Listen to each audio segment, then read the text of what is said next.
اور ایک اور حدیث ہے جو کم از کم صحیح بخاری میں 4 دفعہ ڈیٹیل کے ساتھ آئی ہے، وہ سیدنا ابو بکر کا خطبہ ہے نبی صلی اللہ علیہ وآلہ وسلم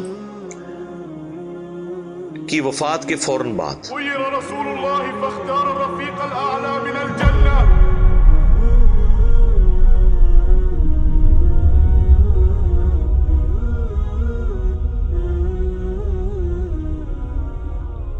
اس کے اوپر میری الگ سے بھی کئی ایک ویڈیوز ریکارڈڈ ہیں جس میں میں نے وہ احادیث ڈسپلے بھی کی ہیں صحیح بخاری کے اندر، کہ جب نبی صلی اللہ علیہ وآلہ وسلم کی وفات ہوئی تو سیدنا ابو بکر جو ہے وہ حجرہ عائشہ میں داخل ہوئے، چونکہ محرم بھی تھے، اور اس حال میں کہ انہوں نے دیکھا کہ مسجد میں جھمگٹا لگا ہے اور سیدنا عمر جو ہے وہ تلوار اٹھائے کھڑے ہیں کہ جو کوئی کہے گا کہ محمد صلی اللہ علیہ وآلہ وسلم دنیا سے جا چکے ہیں تو میں اسے قتل کر دوں گا۔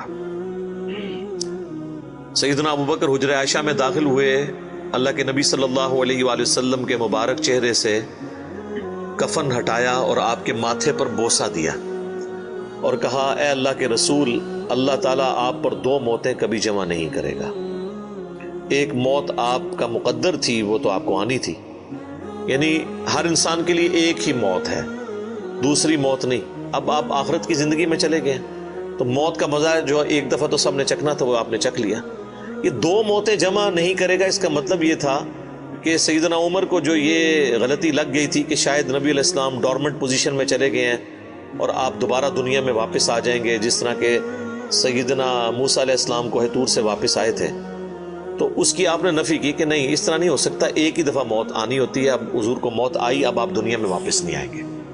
سورۃ الواقعہ میں سورہ یاسین میں واضح موجود ہے کہ جو دنیا سے چلا گیا وہ واپس نہیں آئے گا۔ اور اس کے بعد سیدنا ابو بکر، صحیح بخاری کے الفاظ ہیں، مسجد نبوی میں آئے اور دیکھا کہ سیدنا عمر کے گرد لوگ جمع ہیں، تو وہ سیدھا ممبر پہ چڑھے اور کہا، عمر کو اس کے حال پہ چھوڑ دو، یعنی اس وقت حضرت عمر کو یعنی سمجھانے کی لوگ کوشش کر رہے تھے، تو انہوں نے کہا ان کو چھوڑ دے، آپ میری طرف متوجہ۔ چونکہ سیدنا ابو بکر کا ایک مرتبہ اس حوالے سے سیدنا عمر سے بھاری تھا، لوگ ان کی طرف متوجہ ہوئے، تو انہوں نے ممبر پر چڑھتے ہی پہلا جملہ حمد و ثناء کے بعد جو بولا وہ پاکستان کے قانون 295C میں کروڑوں لوگ شاید اسے گستاخانہ جملہ سمجھتے ہیں، اگر ان کو پتہ نہ ہو کہ یہ سیدنا ابو بکر کا خطبہ ہے۔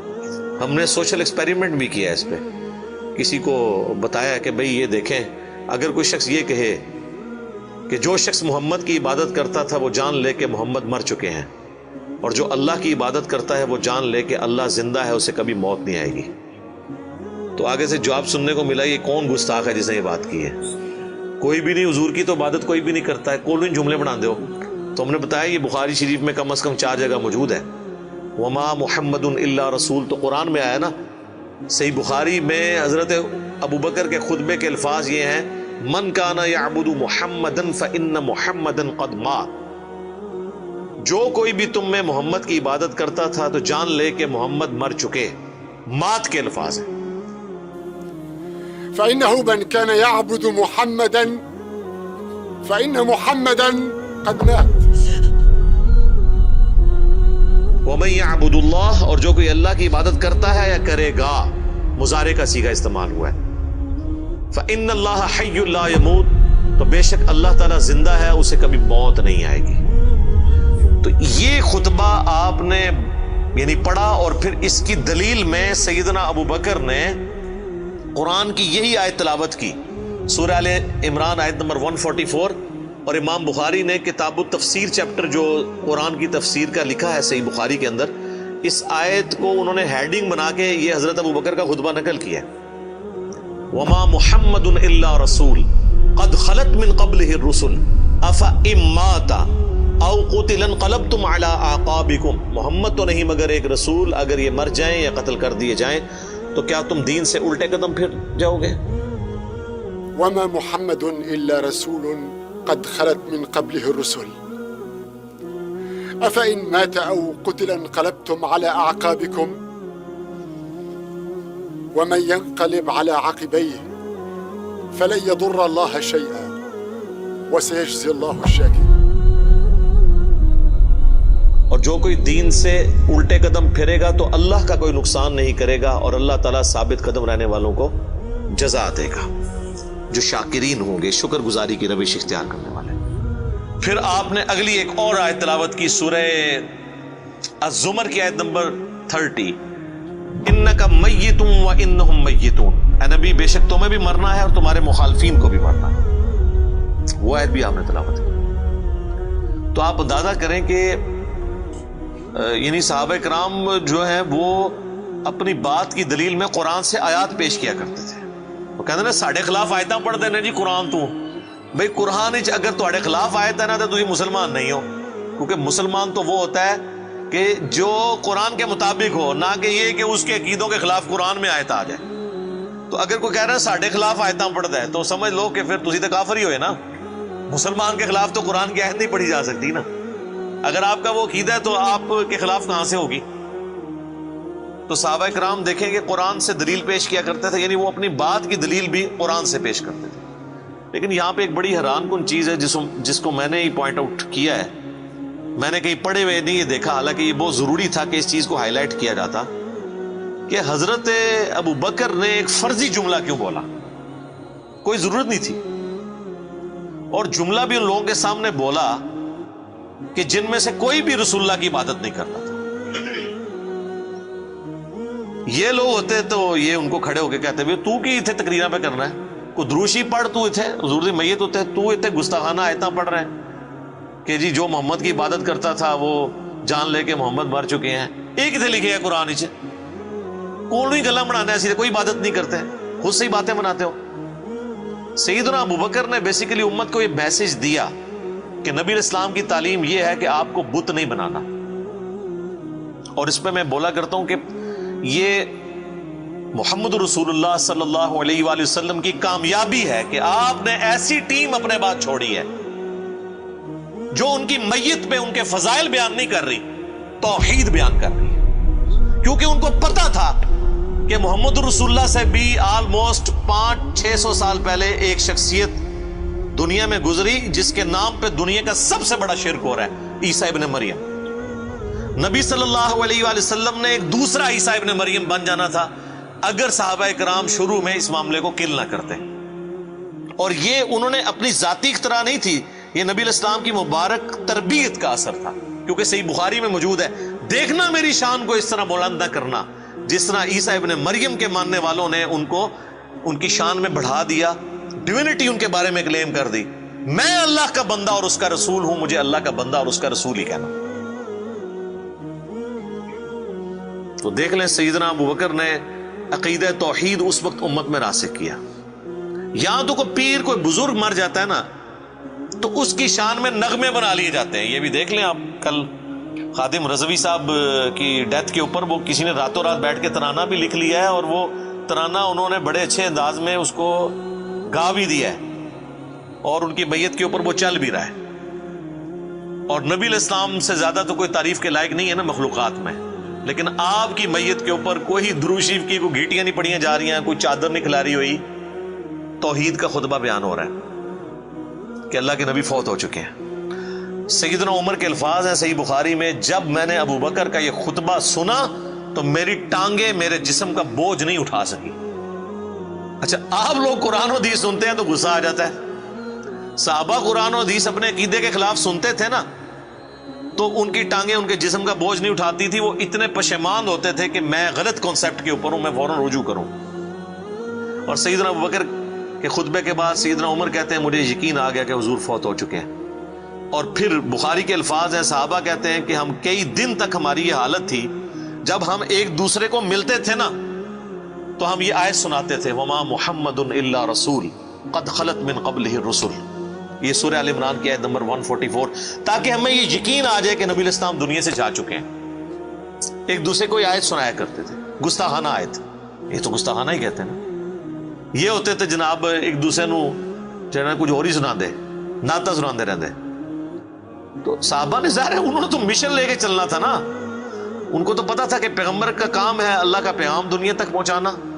اس کے بعد وہ امت کے کام حوالے کر کے چلے گئے ہیں. اب پیغمبر کے ساتھ نسبت اس کی ہوگی، محمد رسول اللہ کا لاڈلا قیامت کے دن وہ ہوگا، حضور کی شفاعت کا حقدار وہ شخص ہوگا جو نبی الاسلام کے مشن کو آگے لے کے چلے گا۔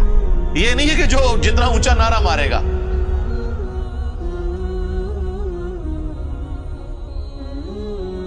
یہ چیز نہیں۔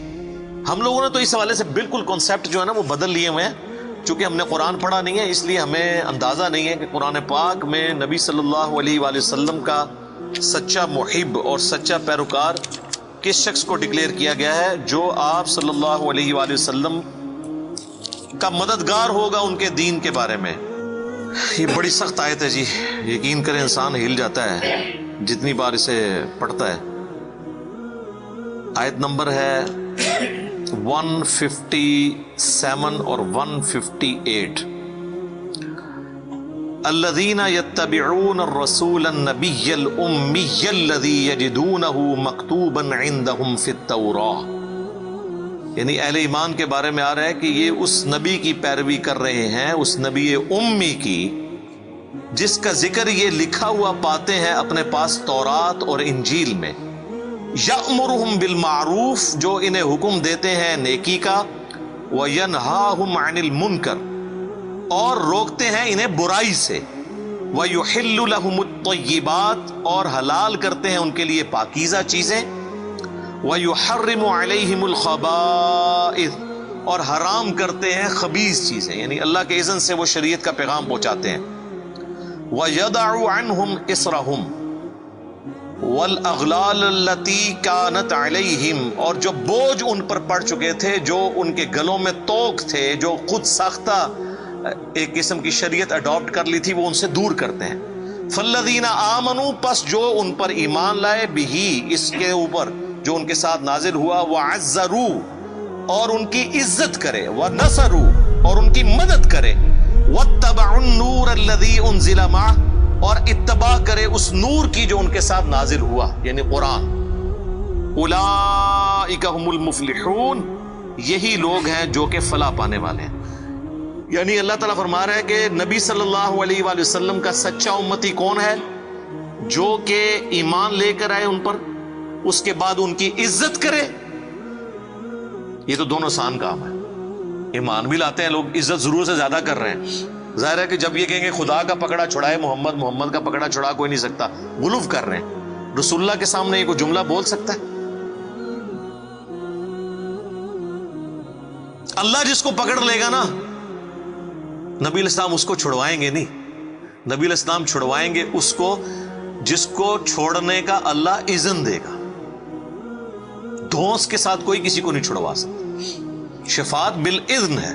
ہر دفعہ نبی علیہ السلام جا کے سجدہ کریں گے اور اللہ تعالیٰ اذن عطا فرمائے گا اور مقرر کرے گا تعداد کہ اتنے لوگوں کو جن کا ایمان اس لیول کا ہے اب ان کو نکال لیں، جن کا ایمان اس لیول کا ہے ان کو نکال لیں۔ نبی علیہ السلام اپنی مرضی سے کچھ نہیں کر سکتے، یہ تو عقیدہ ہی گستاخانہ ہے۔